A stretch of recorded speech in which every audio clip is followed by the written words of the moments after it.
ભારે વરસાદ છે અને તેને કારણે સીધી રીતે જોવા જઈએ તો નર્મદાની અંદર જળ સપાટી વધી શકે છે અને આગામી સમયની અંદર પણ ઉપરવાસમાં ભારે વરસાદ પડશે તો ઇન્દિરા સાગર ડેમની સપાટી વધી શકે છે। ઇન્દિરા સાગર ડેમમાં પાણીની સપાટી 258.70 મીટર પર પહોંચી ચૂકી છે। ઇન્દિરા સાગર ડેમના 12 દરવાજા બપોરે 3 કલાકે ખોલવાનો નિર્ણય કરવામાં આવ્યો છે। 8 ગેટ 2.50 મીટર અને 4 ગેટ 3 મીટર સુધી ખોલવામાં આવશે। ઇન્દિરા સાગર મારફતે 3,23,820 ક્યુસેક પાણી છોડવામાં આવશે।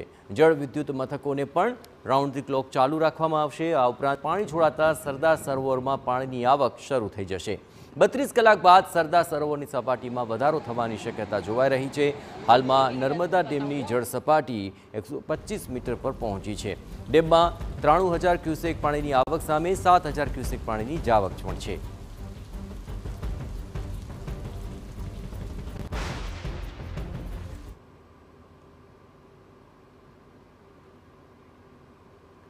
આ તમામ પરિસ્થિતિઓ પર વધુ વિગતે વાત કરવા માટે જોડાઈ રહ્યા છે ટીવી9 સંવાદદાતા વિશાલ ઉત્તર કદાચ ડેમની જે સપાટી છે કઈ રીતે સમગ્ર પાણીની આવન જવનની વ્યવસ્થાપન કરાયું છે વિશાલ? જે જણાવી દઉં કે જે નર્મદા ડેમના જે ઉપરવાસ છે તેમાં ઇન્દિરા સાગર ડેમ આવેલો છે તેના દરવાજા બપોરે 12 દરવાજા ખોલી અને પાણી છોડવામાં આવશે। જે પાણી નર્મદા ડેમમાં આવશે અને નર્મદા ડેમમાં પાણી આવતા લગભગ 32 કલાકથી પણ વધુ સમય લાગશે। એટલે 32 કલાક બાદ નર્મદા ડેમની જળ સપાટી ઉત્તરોત્તર વધશે। હાલની જો જળ સપાટીની વાત કરીએ તો હાલ આ વર્ષમાં પ્રથમવાર 125 મીટરને નર્મદા ડેમ વટાવી ચૂક્યો છે અને એની મહત્તમ સપાટી 138.68 મીટર છે। એટલે આ 32 કલાક બાદ જ્યારે પાણી આવશે 3 લાખ ક્યુસેકથી પણ વધુ પાણી આવવાની શક્યતા છે, જેને કારણે નર્મદા ડેમની સપાટી 125 હાલ છે તેનાથી પણ ઉપર જઈ શકે છે।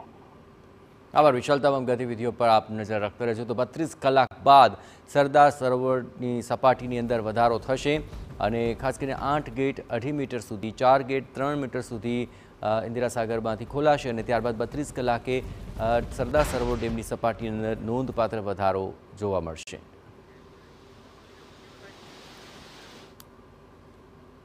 વાત અરવલ્લીની કે જ્યાં પ્રકૃતિ